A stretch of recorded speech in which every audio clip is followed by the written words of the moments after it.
ating pong tagapagsalita ay ang aking ating tatay, si Bishop Hermie Malabanan. Ayan. Okay, so palakpan, tumayo po tayong lahat at bilang paggalang sa prosesya ng ating Panginoon at sa lingkod ng Diyos. Okay, so maraming salamat po, Bishop. Thank you. Thank you. Wow, makaupo na po tayong lahat. Napakabuti ng ating Panginoon.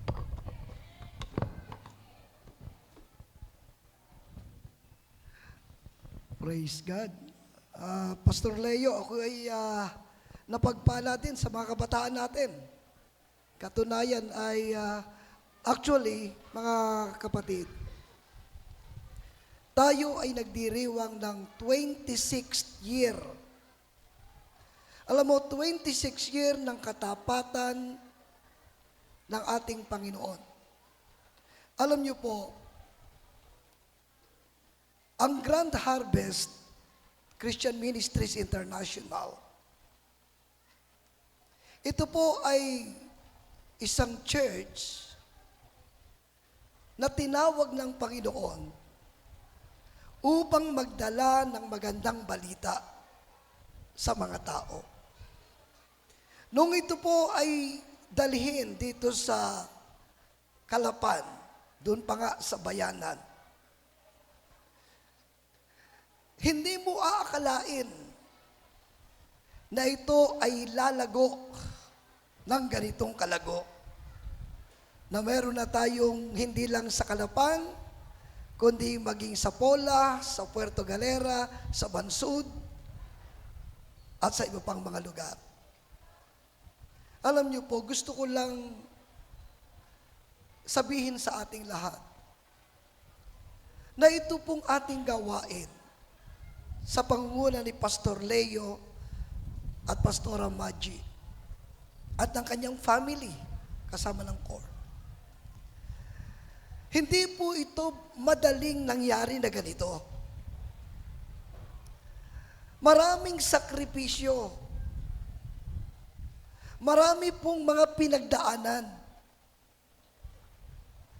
Subalit kaya ito po ay nagtagumpay at patuloy na nagtatagumpay dahil sa ating layunin na itaas ang pangalan ng ating Panginoong Hesukristo, na ipangaral sa mga tao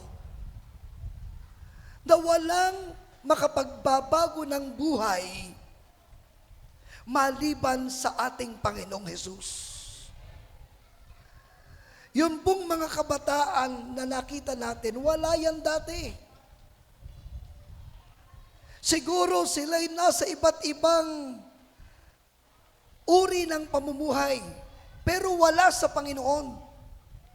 Subalit, nung ang salita ng Diyos ay madalas sa kanila, unti-unting nabago ang kanilang buhay. Alam niyo po mga kapatid, kaya tayo ay nagse-celebrate. Kanina, alam niyo sa totoo lang, habang tayo umaawit ng papuring awit, habang tayo sumasamba, hindi ko pa napapanood yung mga naghahandog ng kanilang special number. Ako'y maluha-luha na sapagkat alam niyo po, 26 na taon na ginabayan tayo ng Diyos, na ang mga nauna sa inyo dito ay hindi nahiya, hindi natakot, na ipangaral ang magandang balita sapagkat alam nila Pastor Leo, na ang magandang balita, ito ang kapangyarihan ng Diyos na magbabago ng buhay ng mga tao. Alam niyo po, wala tayong hinangad, kundi ang madala sa mga taong kagaya ninyo ang magandang balita ng pagliligtas ni Kristo, hindi lang para kayo magkaroon ng buhay na walang hanggan, kundi magkaroon ng pagbabago at maayos ang ating buhay para sa ikaluluwalhati ng ating dakilang Panginoon. Amen? Hindi madali. Pero ako'y nagpapasalamat sa Diyos dahil merong Pastor Leo, Pastor Amaji, at yung mga matatanda, sina Ate Bioli at yung iba pa, na nung una kahit iilan-ilan sila, marahil sila'y pinagtatawanan, marahil sila'y lilibak, pero sila'y nanatili, buong tapang na ipinahayag sa mga tao, si Hesus Kristo ang tagapagligtas. Si Jesus ang maaaring magbago ng buhay ng tao.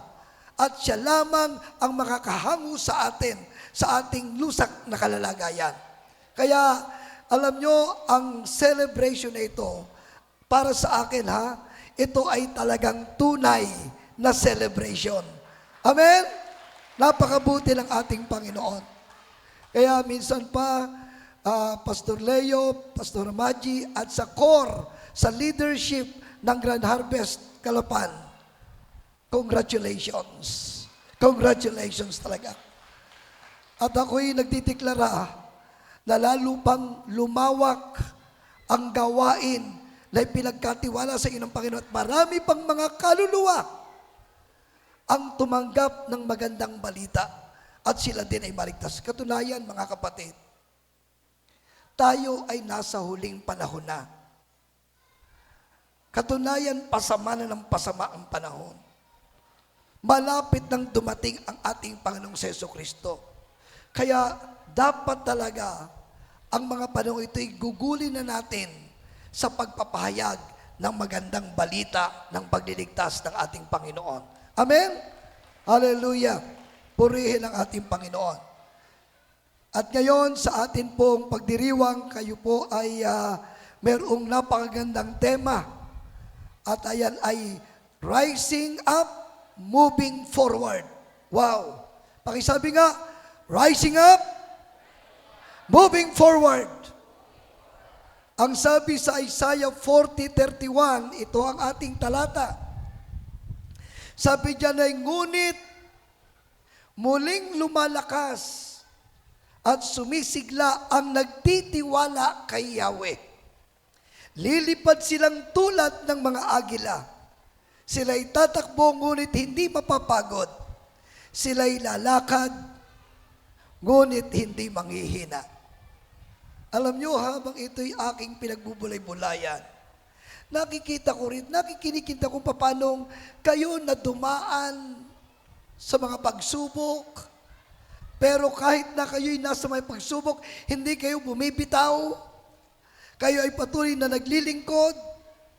Dumating pa nga sa panahon na si Pastor Leo, nung nakaraang mga ilang taon, ay nakaranas ng pisikal na karamdaman, pero tuloy pa rin. At ngayon, ang tingin ko nga sa kanya ay parang hindi naman totoong nagkasakit. Kasi makisig pa rin. Amen? Alam mo, mapalad tayo, binigyan tayo ng Lord ng isang lingkod ng Diyos na talagang ang puso ay nasa paglilingkod sa ating Panginoon. Amen? Hallelujah. Kasi alam nyo, madalas, dumarating sa buhay ang mga sandali na ikaw ay nasa parang tinatawag na crossroads. Kasi may mga sitwasyon nga, kung mga parang hindi mo sigurado kung ano hakbang na dapat mong gawin.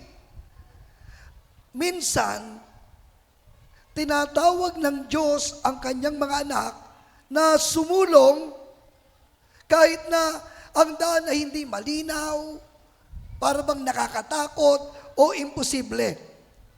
At sa mga sandaling iyan, ay nangangailangan ng pananampalataya, pagsunod, tapang, dahil ang mga tagubili ng Diyos ay laging nauna bago ang kanyang paglalaan at pagtatagumpay.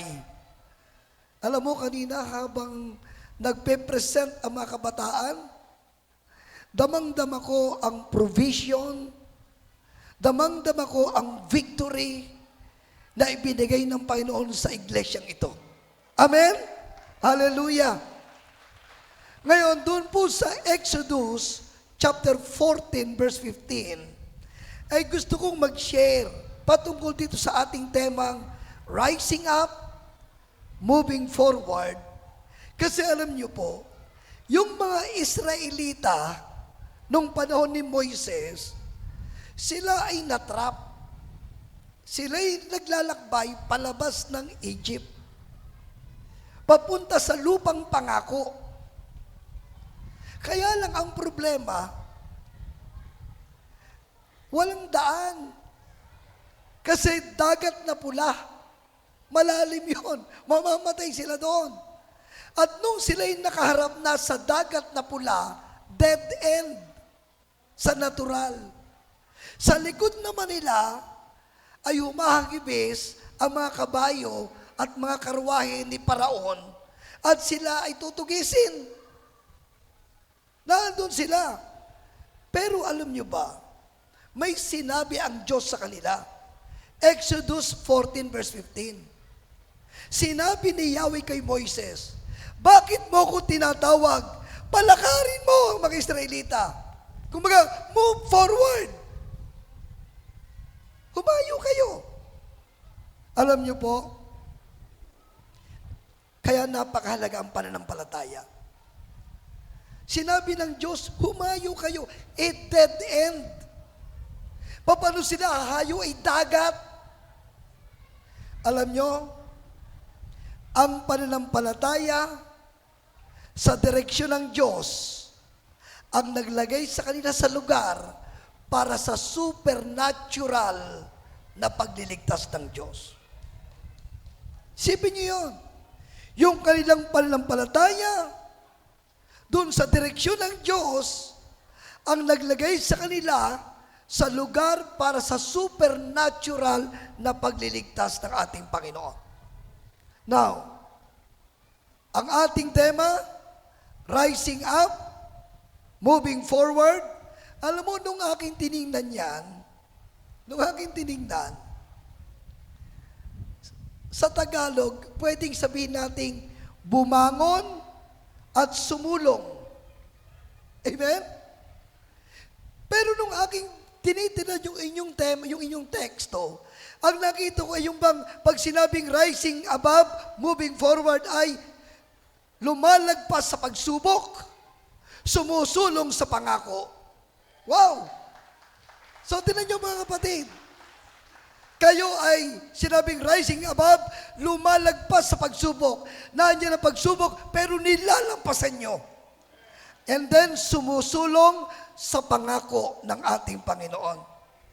Nung aking tinignan pa ito, ang ibig sabihin ito, hindi titigil. Patuloy na aakyat at aabante. Wow! Kaya sabi ko, napakaganda nitong temang ito. Alam mo, ngayong hapon, sa ating pagdiriwang, gusto kong tingnan natin ang 4 na bagay. Unang-una, kilalanin ang tawag o panawagan ng Diyos upang kumilos.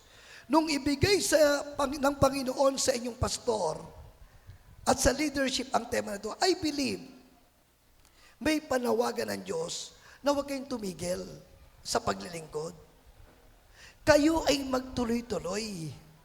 Kayo'y sumulong. Pakisabi mo nga sa katabi mo, huwag kang titigil. Maglilingkod tayo. Amen? So, recognize God's call to advance. Aabante tayo. At ang pangalawa, magtiwala tayo sa patnubay ng Diyos. Amen? And then, pangatlo, kumilos ng may katapangan at pagsunod. Maging matapang tayo sa paglilingkod. At ang pang-apat, humakbang tayo sa bagong season. I believe, mga kapatid, may bagong season para sa Grand Harvest, Mindoro. Kasamang Kalapan, kasamang Bansud. Amen? Kasi actually, ang Grand Harvest Kalapan, anak na nito ang Pola, ang Puerto Galera, at saka ang Bansud at ang iba pa. Of course, kasama na dyan ang rim. Ako'y naniniwala na itong mensaheng ito ay hindi lang para sa Calapan as a local church. Ito'y para sa buong Mindoro. Amen? Na tayo'y hahakbang sa bagong panahon, bagong season na inihanda ng Diyos para sa inyo. Purihin ang ating Panginoon. So, unang bagay na gusto kong makita natin, yung bang ating kilalanin sa pagdiriwang natin, sa pagpasok natin sa bagong taon, tomorrow ay bagong taon nyo. Amen? Bukas ay unang araw ng ika-27th year. Kaya, pwede sabihin sa iyong katabi, Happy New Year. Yan. Bagong taon. Ngayon, may panawagan ng Diyos. Alam nyo, for 26 years, hindi kayo tumigil na ipangaral ang magandang balita. Kasi alam nyo, si Jesus lang talaga ang pag-asa ng tao. Si Jesus lang talaga ang makapagliligtas sa tao. Walang ibang pangalang inilagay sa silong ng langit na sukat ikaligtas. Yan actually ang mission natin. Bakit may Grand Harvest? Kaya may Grand Harvest ay upang ipangaral ang magandang balita para mga tao ay magkaroon ng relasyon sa Diyos, mabago ang buhay nila, at sila ay magkaroon ng kaligtasan, at sila din ay maging daluyan ng pagliligtas sa kanilang kapwa. Na hindi natin sasarilinin ito. Yan ang dahilan kung bakit mula sa Calapan ay nagkaroon ng Pola. Mula sa Calapan nagkaroon ng Puerto Galera kasi nga ang ating misyon, tanggapin ang kaligtasan, at ang kaligtasang tinanggap ay hindi sarilinin, kundi ibahagi sa iba. Amen? Hallelujah! Now, mga kapatid, ang direksyon ng Diyos ay madalas na malinaw at may layunin. Kaya napakahalaga, unang-una, makinig tayo sa tagubilin ng Diyos. Narito tayo, nagpupuri sa Diyos, nagdiriwang, pero at the same time, mga kapatid, gusto ni Lord na mapakinggan natin ang kanyang tagubilin. So makinig sa tagubilin ng ating Panginoon. Kasi alam nyo, ang banal na gabay ng Diyos ay karaniwang malinaw kapag taimtim mo siyang hinahanap. Narito tayo, hindi lang para magsaya, kundi taimtim nating hinahanap ang kanyang gabay para sa atin as a Grand Harvest family. Ang sabi ng Isaiah chapter 30 verse 21, itong sabi, saan man kayo pumaling, sa kaliwa o sa kanan, marinig ninyo ang kanyang tinig na nagsasabing, ito ang daan, dito kayo lumakad. Mga kapatid, gusto kong kayo'y maging mapagmasid sapagkat ang pagiging mapagmasid at mapag-alam ay nakatutulong upang maiwasan ang mga delay o pagkaantala. Kapag alerto ka, hindi ka maiiwan. Kasi papasok tayo sa bagong season na kung saan gagawa ang Diyos ng kagilagilalas na bagay sa buhay ng mga tao. At ang pakikinig at pagsunod agad sa Diyos, yan po ang siyang pipigil sa pagkaantala. At napakahalaga na ating kilalanin ang tinig ng Diyos o takot lang yan. Kasi alam nyo, kaya tayo narito ngayon. Ang ating mga leader at kayo na rin ay nakilala nyo, naunawaan nyo ang tinig ng Diyos at hindi kayo natakot. Hindi kayo natakot na mag-share. Kasi alam nyo, ang takot ay nakakapigil para hindi natin magawa ang kalooban ng ating Panginoon. Amen? Ang takot o pagpanik, yan ang nagiging dahilan para hindi natin magawa ang ipinagagawa ng ating Panginoon sa ating buhay. Kaya napaka-importante yung pakikinig. Sabi sa John 10:27, nakikinig sa akin ang aking mga tupa, nakikilala ko sila at sumusunod sila sa akin. Wow!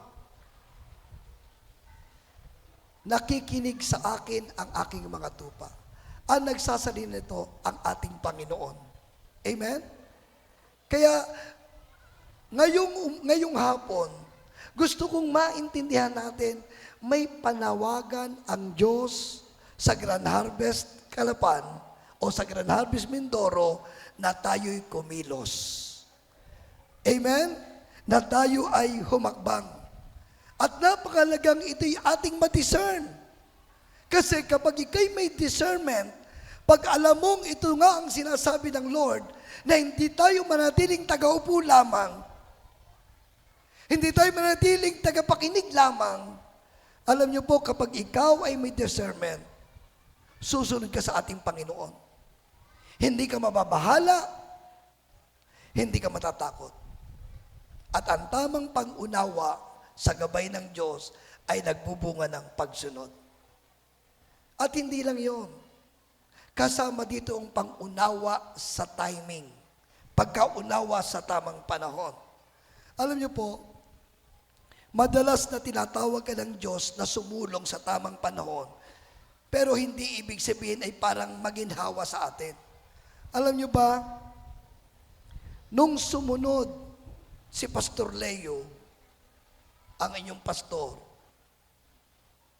para dito magkaroon ng gawain, hindi naman siya walang hanap buhay sa atin eh. Hindi naman siya nagpunta rito dahil wala siyang magawa.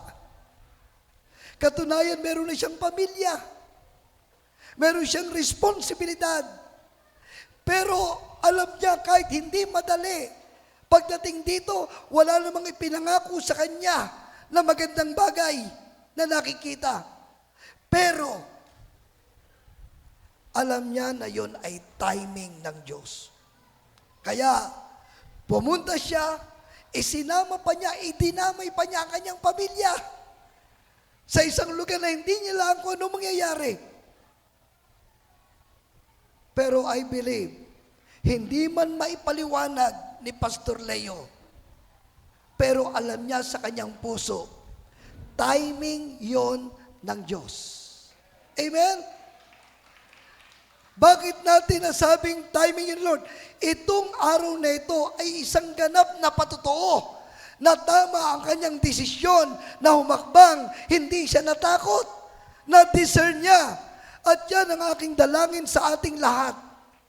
Ma-discern natin, mga kapatid, na ito na ang tamang panahon ng paglilingkod.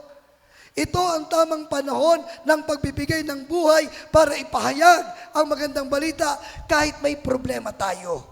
Kahit may pagsubok tayo. Sino sa inyo ang walang problema? Abay, magpa-check up sa psychiatrist. Kung wala, lahat tayo ay may problema. Lahat tayo may pagsubok. Pero kahit may pagsubok tayo, ito ang tamang panahon para maglingkod sa ating Panginoon. Amen? Amen? Hallelujah! Purihin ang Diyos. Kaya nga sabi ng Ecclesiastes 3:1, ang lahat sa mundong ito ay may kanya-kanyang panahon. May kanya-kanyang oras. Mga kapatid, at ito ang panahon kung bakit ibinigay sa inyo ang talatang yan. Arise, sabi niya, rising up, moving forward, kailan yon? Ngayon. Hindi bukas. Hindi kahapon, ngayon. Yung inyong pagtsatsaga, actually yung pagtsatsaga ng mga leaders noon pa hanggang ngayon, yan ay umaayon sa pagiging tumpak. At kapag marunong kang maghintay, actually, itong araw na ito ay oras na kung saan sinasabi ng Lord, nakita ng Panginoon ang inyong paghihintay. Kapag marunong ka maghintay, mas tama ang magiging kilos mo. Ang naghihintay sa Diyos ay hindi pag-aaksaya. Kaya yung sinabi ng Isaiah 40:31, sabi doon, they that wait upon the Lord. Siya na naghihintay sa Panginoon. Hindi yan pag-aaksaya. Yung nangyari sa inyo from the first year hanggang ngayon, yung mga pag-iinta, yung pananalangin, yung pag-iyak, yun ay hindi pag-aaksaya. Yun ay ginawa ng Diyos upang maranasan natin. Kasi ako'y naniniwala, may nakalaan ang Diyos na bukas na pintuan para sa iglesyang ito, para ito'y lumawak. Ang paghihintay sa Diyos ay hindi pagkasaya. Ito ay naglalagay sa atin sa eksaktong lugar at eksaktong oras. Amen? Hallelujah! And mga kapatid, yakapin natin ang pananampalataya na yan sa gitna ng kawalang katiyakan. Alam nyo, ang pagsunod sa salita ng Diyos ay maaaring mangailangan ng paghakbang palabas sa iyong comfort zone. Kapag sumunod ka kay Lord, minsan, kailangan mo lumabas sa kinagisnan at kinatatakutan. Alam nyo, mga kapatid, sa pagdiriwang natin itong ating anibersaryo, alam mo, ang nakikita kong sinasabi ng ating Panginoon, tingnan nyo ha, ang inyong pastor, umalis sa kanyang comfort zone. Amen? Umalis sila. Pagka ikaw ay nasa comfort zone, medyo pa relax ka lang eh. Pag ikaw ay nasa comfort zone mo, parang wala. Pero pag ikay umalis, parang nakakatakot yon. Pero ang sabi ng ating Panginoon, yung paghakbang, yung pagsunod sa salita ng Diyos, ay maaaring mangailangan na umalis ka dun sa iyong nakagisnan. At pag ikay umalis doon sa iyong comfort zone, doon maranasan ang kamay ng ating Panginoon na gagabay sa iyong buhay. Comfort zone. Amen?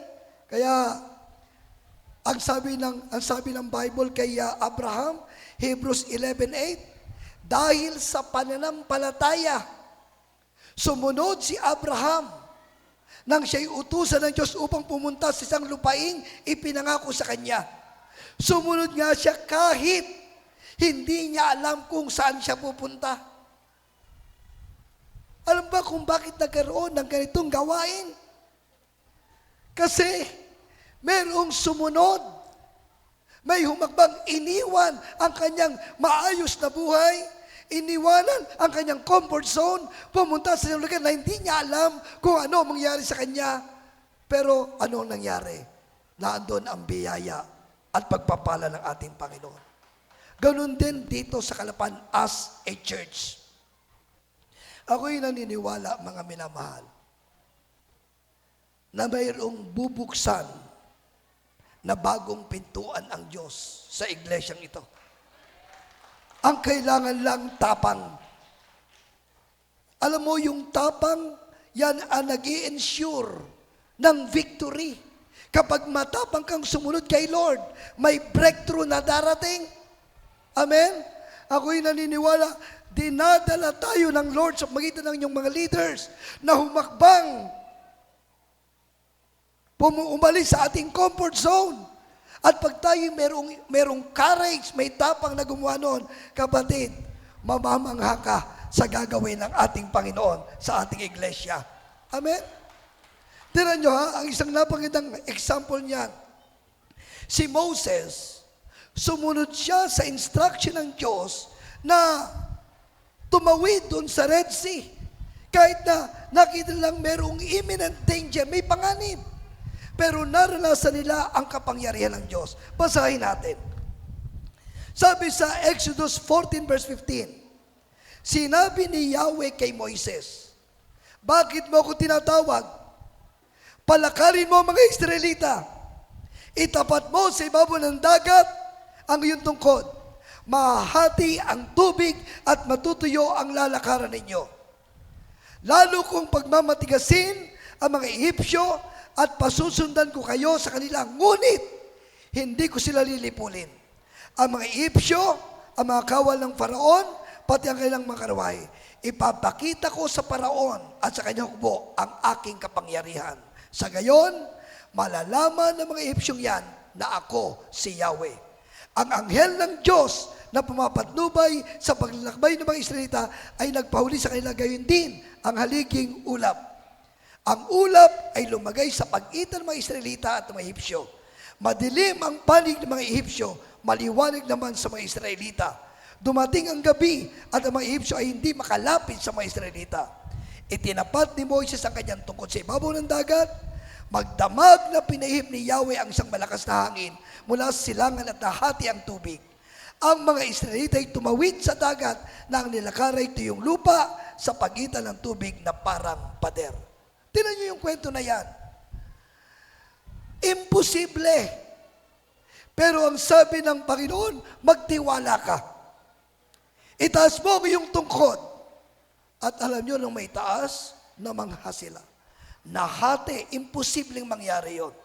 Mga kapatid, sa Grand Harvest, Mindoro, may instruction ang Diyos sa inyo. Ano yung instruction? Moving forward. Sumulong kayo.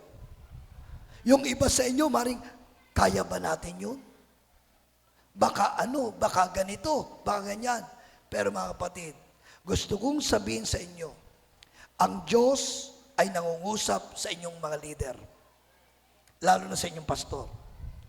Kung yung tema na yan ay ibinigay ng Diyos sa Kanya para sa inyo, sumunod lang kayo. Makakakita kayo ng himala sa inyong mga buhay, sa inyong personal na buhay, sa inyong pamilya, sa ating simbahan. Amen? So, merong calling. Ano ang panawagan ng Diyos sa atin? Sumulong. Move forward. Kahit may pagsubok, kahit may problema, magtiwala sa ating Panginoon. Kung paanong kayo'y sinamahan ng Diyos mula day 1 hanggang ngayon, ang pagsama ng Diyos ay maranasan nyo tuloy-tuloy. Amen? Pangalawa, magtiwala sa kapangyarihan ng Diyos upang linisin ang daraanan. Alam mo, the Lord will clear the way. Ang pananampalataya sa kakayahan ng Diyos ay mahalaga bago sumulong. Naniniwala ba kayo na ang Diyos na yung sinampalatayanan ay makapangyarihang Diyos? Kasi alam nyo, hindi ka makakausad, hindi kayo makakausad kung hindi kayo muna maniniwala na kaya ng Diyos. Kaya ang unang bagay na gusto kong makita natin dito, maniwala tayo na inihahanda na ng Diyos ang inyong landas. Grand Harvest, Calapan, Grand Harvest, Mindoro, maniwala kayo. Inihahanda na ng Lord ang inyong landas. At alam nyo, ang presensya ng Diyos, ang siyang nagsisiguro, siyang nag-i-ensure ng inyong tagumpay. Kanina, habang tayo nagpupuri, habang tayo sumasamba, alam nyo ba na yun ay deklarasyon na tayo ay nananalig sa Diyos? Maaaring yung mga nanonood, yung mga unbeliever, natatawa or whatever, ano man ang kanilang iniisip. Pero alam nyo ba, ang ating pagsamba, yan ang nag-iimbita ng presensya ng Diyos sa ating buhay. At tandaan nyo, ang presensya ng Diyos ang nag-i-ensure ng ating tagumpay. Kapag kasama mo si Lord, sigurado ang panalo. Amen? Ang sabi ng Psalms 37 verse 23, ang gabay ng tao sa kanyang paglakad ay itong si Yahweh, kung nais niyang maligtas. Sa gawain niya, ang Diyos nagagalak. So magtiwala tayo at naaalisin ng Diyos ang bawat hadlang. Ako'y naniniwala, alam niyo, sa aking paglilingkod sa Lord, nakita ko na maraming mga hadlang, maraming hindrances, maraming obstacle. Pero alam niyo ba, sa ating pagtitiwala, nakita ko isa-isang inaalis ng Diyos ang mga hadlang. Ako'y nagdideklara na kung may mga hadlang man na ginagawa o gagawin ng kaaway sa pagsulong ng Grand Harvest Mindoro, isa-isa yang aalsin, isa-isa yang i-dismantle ng ating Panginoon. Maniwala ka, tatanggalin ng Lord ang lahat ng humahadlang sa atin. Sabi nga, walang bundok na hindi mapapatag ng Diyos. Magtiwala ka lang. Amen? Hallelujah! At pagkatapos doon, maasahan mo ang supernatural na pakikialam ng Diyos. Meron pong supernatural intervention. Alam niyo ba, ito ang natuklasan ko. Yung mga himala, yung mga miracles, yan ay sumasama sa pagsunod. Kapag ikaw ay sumusunod sa Panginoon, makikita mo sasama dyan ang himala ng Diyos. Amen? Mga kapatid, maniwala kayo, kapag sumunod ka sa Panginoon, may himalang kasunod. Hindi humihiwalay ang himala sa mga taong masunurin sa Diyos. Katunayan, alam nyo, sa aking puso, inilalagay na ngayong hapon, sa ating pagdiriwang na anibersaryo, mananalangin tayo. Kasi ang ating Diyos tumutugon sa panalangin. Amen? Kasi tayo'y papasok sa bagong yugto ng breakthrough. Kaya tayo'y mananalangin mamaya. At yung mga may pangailangan, magtiwala ka sa Diyos, kayang katagpuin ng Diyos ang iyong pangangailangan. Amen? Hallelujah! Sabi sa Joshua chapter 3 verse 14, sa pangunguna ng mga paring may dala ng kaba ng tipan, umalis ng kampo ang bayang Israel upang tumuwid sa ilog. Malaki ang tubig ng Jordan sa panahon tag-ani. Nang sumapit sa ilog Jordan, ang mga paring may dala ng kaba ng tipan, tumigil ang pag-agos ng tubig. At ang tubig ay natipon sa tapat ng bayan ng Adam at nagpatuloy sila. Sabi sa verse 17, nanatili sa gitna ng natuyong tubig, natuyong ilog ang mga paring may dala ng kaban hanggang sa makatawid sa kabilang pampang ang buong sambayang Israel. Anong ibig sabihin noon? Imposible, malaki ang tubig. Sa Jordan, ito yung pangalawang pagkakataong hinati ng Panginoon ang tubig. Una, nung panahon ni Moises, at ito panahon ni David. Anong ibig sabihin niyan? Sa panahon ng iyong paghayo, ipaglalaban ka ng Diyos. Si Lord mismo ang lalaban para sa iyo. Ang kailangan mo lang, manatiling matatag sa gitna ng pagsubok. Pagpasok niyo sa susunod na taon, nandiyan pa rin ang mga pagsubok. Nandiyan pa rin ang mga paghadlang, ang mga oposisyon. Pero tandaan natin, kahit may humahadlang, hindi mababago ang sinabi ng Panginoong Diyos. I believe sa Grand Harvest, Mindoro, may sinabi ang Panginoon.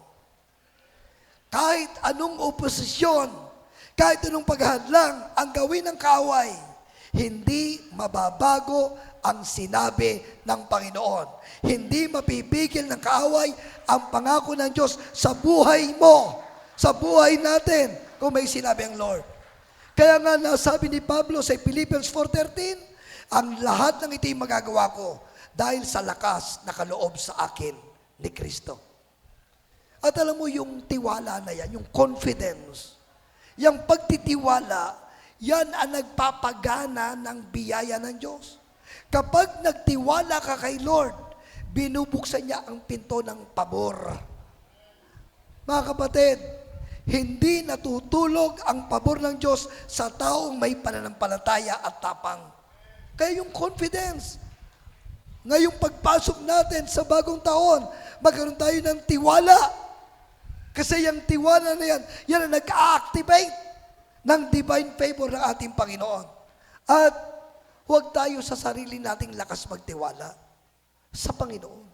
Umasa tayo sa lakas ng Diyos, hindi sarili mong lakas.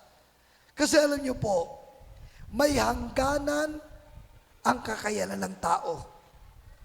Walang hangganan ang kakayang ibinibigay ng ating Diyos. Hindi natin kaya lahat, pero kay Lord, walang imposible. Kapos tayo, pero sagana ang Diyos. Mahina tayo, pero malakas ang ating Panginoon. Kaya nga sabi ng 2 Corinthians 12:9, ganito ang kanyang sagot, ang kagandahang loob ko ay sapat na para sa iyo, sapagkat lubusang nahayag ang aking kapangyarihan kapag ikaw ay mahina. Kaya't buong galak kong ipagmamalaki ang aking kahinaan upang manatili sa akin ang kapangyarihan ni Kristo. Anong ibig sabihin niyan? Mga kapatid, sa Diyos tayo umasa eh. Ang ating pag-asa sa Diyos ay nag-e-ensure ng tagumpay. Kapag nakadepende ka kay Lord, siguradong magtatagumpay ka. Hindi dahil sa galing natin, hindi, kundi sa pagkapit natin sa Diyos, yan ang tagumpay. Amen? Amen? Hallelujah! Kaya alam nyo, nung sa Exodus chapter 14, verse 21, itinapat ni Moises ang kanyang tungkol sa ibabaw ng tubig, magdamag na pinaihip ni Yahweh ang isang malakas na hangin. Ang mga Israelita ay nakatawid, mga kapatid. Why? Hindi ang ating lakas. Sa Diyos tayo magtiwala.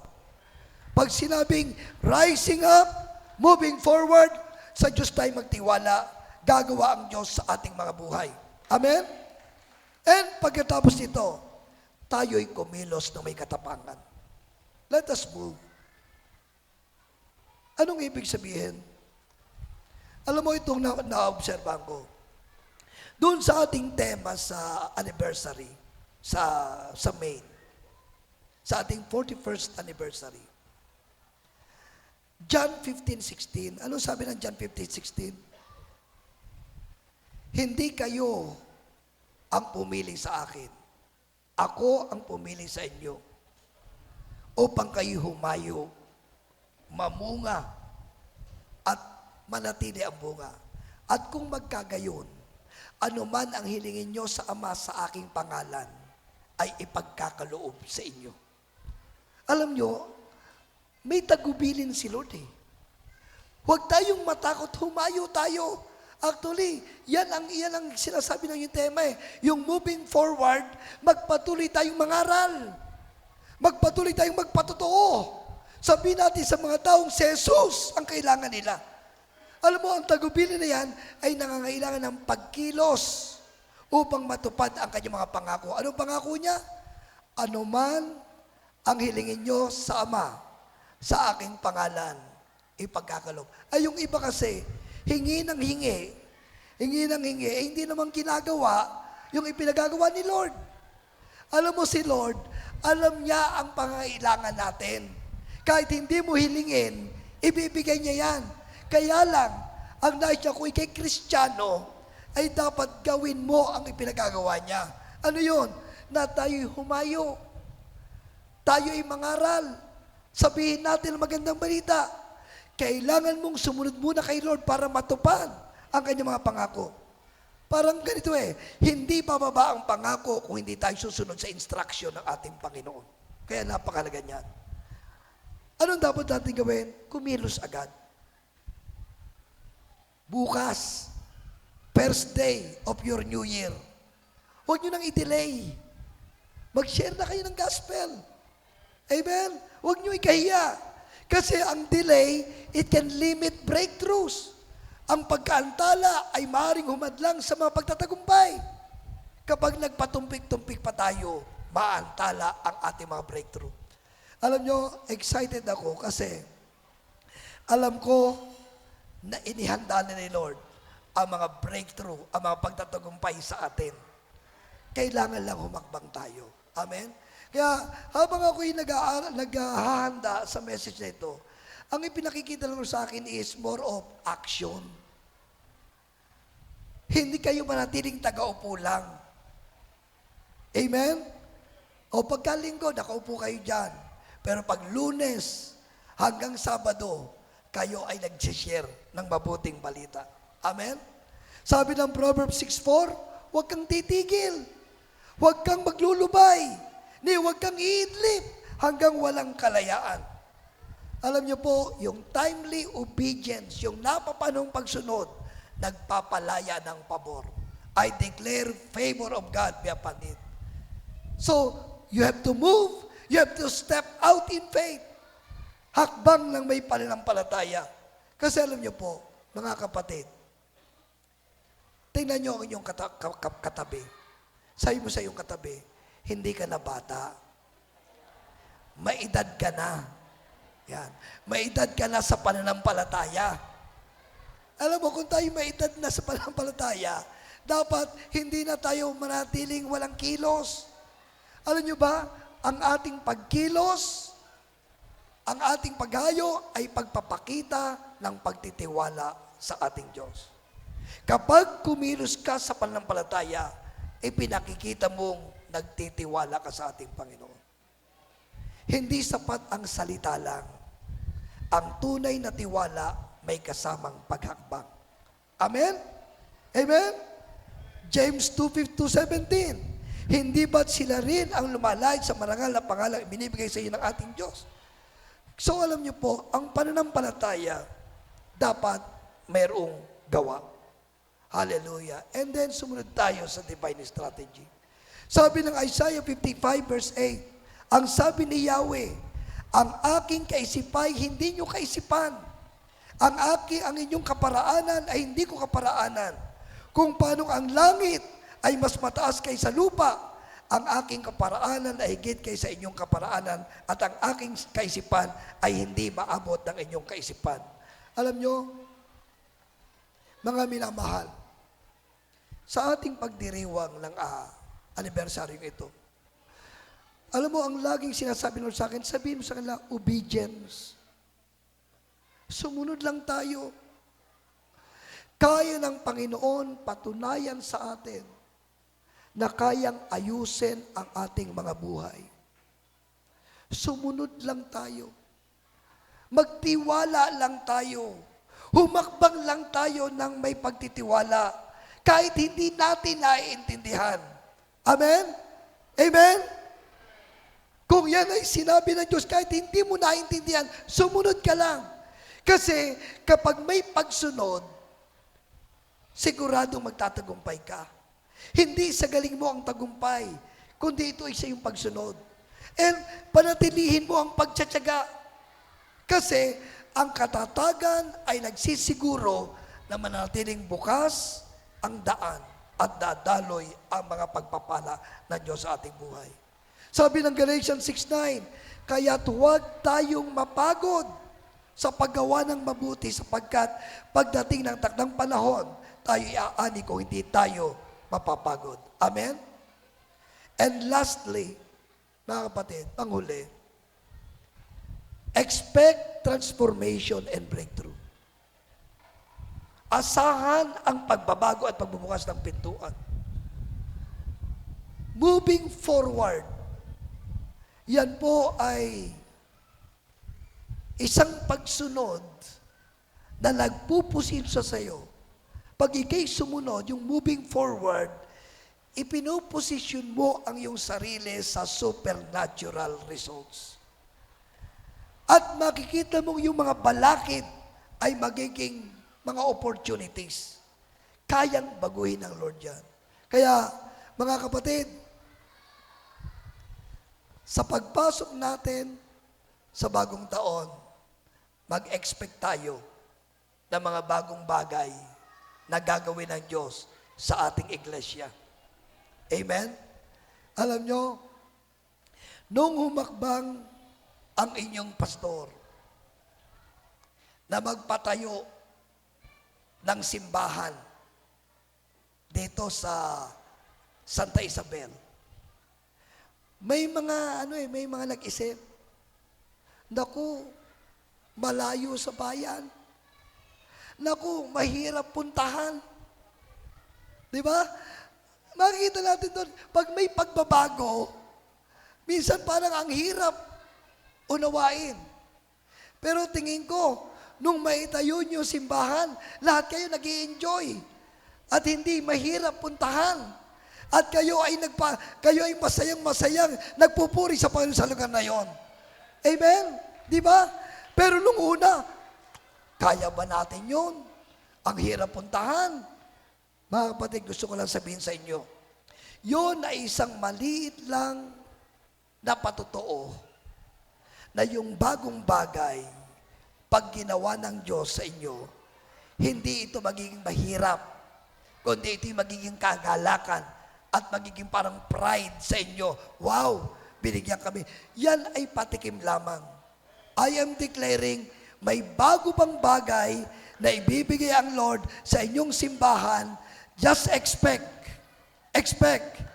Kaya nga, ang utos ni Lord, rising up. Pag sinabing rising up, yung relasyon mo sa Diyos ay lalo mong pagtibayin.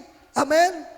Pag sinabing rising up, lalo kang kumapit kay Lord, lalo kang magtiwala sa Panginoon, kahit ano ang sitwasyon mo. At pag sinabing moving forward, kahit may mga problema, tuloy sa paghayo, tuloy sa paglilingkod, at maranasan nyo ang paggalaw ng Diyos sa iglesyang ito. Amen?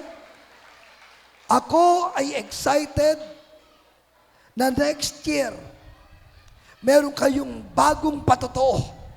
Hindi yung nakaraan, kundi patotoo, Bishop, mula nung July 20, 2026, hanggang ngayon na July 20, 2027, ito ang mga bagong bagay na ginawa ng ating Panginoon sa ating iglesia. Wow! Let us expect may ginagawa ang Diyos sa ating buhay. Amen? Kaya ngayong hapon, mga kapatid, gusto kong manalangin para sa inyo. I want to pray. I want to pray for miracles. I want to pray sa breakthrough. Hindi ko alam kung ano yung sitwasyon, personally, pamilya, o sa church. Ito man ay sa Bansod, ito man ay sa Pola, ito man ay sa Puerto Galera, o ito man ay sa Calapan. Kasi itong inyong temang rising above, ang ibig sabihin niyan, iaangat nyo pa ang inyong pananalig sa Diyos. Iaangat nyo pa ang inyong pagtitiwala sa Diyos. Amen? At kayo nagsasabing, Panginoon, ako'y maglilingkod sa iyo. Panginoon,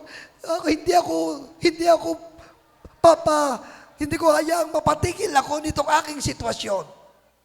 Kung kayo ay may sitwasyong parang nagpapatigil sa inyo, ngayong araw na ito, kung sasabihin nyo, Panginoon, ako'y maglilingkod sa iyo. Panginoon, sa iyo ako kakapit. Sa iyo ako magtitiwala. Kapag yan ang inyong ipinasya sa iyong puso, sa aking puso ako'y naniniwala, ngayon, may gagawin ang Diyos sa iyong buhay. Meron ka bang struggle? O meron kang parang dinadamdam? Meron kang sitwasyong napakabigat? Pero sinabi mo sa puso mo, Lord, kahit mabigat itong aking kalalagayan, maglilingkod ako sa iyo. Kung ikaw yan at nais mong mapatunayan na buhay ang Diyos, ipapag-pray kita. May gagawin ang Diyos sa buhay mo. Amen? Amen? Alam niyo ba, ang ating Diyos hindi dekorasyon. Ang ating Diyos ay totoo. Ang ating Diyos ay buhay. Ang pangalan niya ay Jesus. Amen? Ang gusto niya lang, maglingkod tayo. Ang gusto niya lang, Lord, ibibigay ko ang aking buhay para humayo, para magbahagi ng salita ng Diyos. Pag ito ay ipinasya mo sa iyong puso, gaano man kabigat ang iyong kalalagayan, kaya kang iahon ng ating Panginoon. Amen. Pwede bang tayo yumuko sandali? Let us close our eyes. Pumikit lang tayo. At sa ating pagpikit, sinasabi ng Lord sa iyo, anak, rising up. Lalo kang kumapit sa akin. lalo kang magtiwala sa akin. Anak, moving forward, paglingkuran mo ko. Ibahagi mo ko sa mga tao. Kung yan ang nasa iyong puso, at ikaw ay may pangangailangan, ikaw ay may sitwasyong mabigat, ikaw ay handa na para sa pagkilos, para sa himala ng Diyos sa iyong buhay. Habang tayong lahat ay nakapikit, kung nais mo na maranasan ang Diyos sa iyong buhay, itaas mo ang iyong kamay sa Panginoon at tayo'y mananalangin. Ikaw ay may mabigat na sitwasyon. Ikaw ay may mabigat na kalalagayan. Pero sabi mo, Lord, maglilingkod ako sa iyo. Tumayo ka sa iyong kinaupuan. Tumayo ka sa iyong kinaupuan. Hallelujah. At kung ikay nakatayo na, pumunta ka sa unahan. Pumunta ka dito sa altar. At tayo'y mananalangin. Kapatid, kung ang nasa puso mo, Lord, maglilingkod ako sa iyo. Ibibigay ko ang sarili ko sa iyo. Ayusin mo itong buhay ko. Katagpuin mo ako sa aking kalalagayan. Kung yan ang nasa puso mo, pumunta ka sa unahan. May gagawin ang Diyos sa buhay mo. Magpapatotoo ang Panginoong Hesus sa iyo na siya'y buhay, na siya'y makapangyarihan para maranasan mo na totoong-totoo ang Diyos. Thank you, Lord, sa mga taong ito. Oh, Rabosikara-Rababasaya. Salamat, Panginoon. Thank you for the lives of these people. Panginoon, dahil ang mga taong ito ay humakbang ng may pananampalataya na sila'y maglilingkod sa iyo. Panginoon, sa pagpatong ng aming kamay sa kanila upang sila'y ipanalangin, gagawa ka ng himala. Kakatagpuin mo po sila, Panginoon, at magpapatotoo ka. Panginoon, dalayan ko ang mga pastor na narito. Dalayan ko ang mga pastor, Panginoon, na yung pagpalain. Panginoon, na sa pagpatong ng aming kamay, yung corporate anointing ay tumaloy. At ang iyong himala ay gumalaw sa bawat patungan namin ng kamay at ipanalangin. Marami pong salamat, O Diyos. Hallelujah. Mga pastor, hali kayo. Atin pong ipatong ang ating kamay sa kanilang ulo at atin silang ipanalangin. Ang Diyos ay narito at magpapatotoo dahil sila'y maglilingkod sa Panginoon. Hallelujah.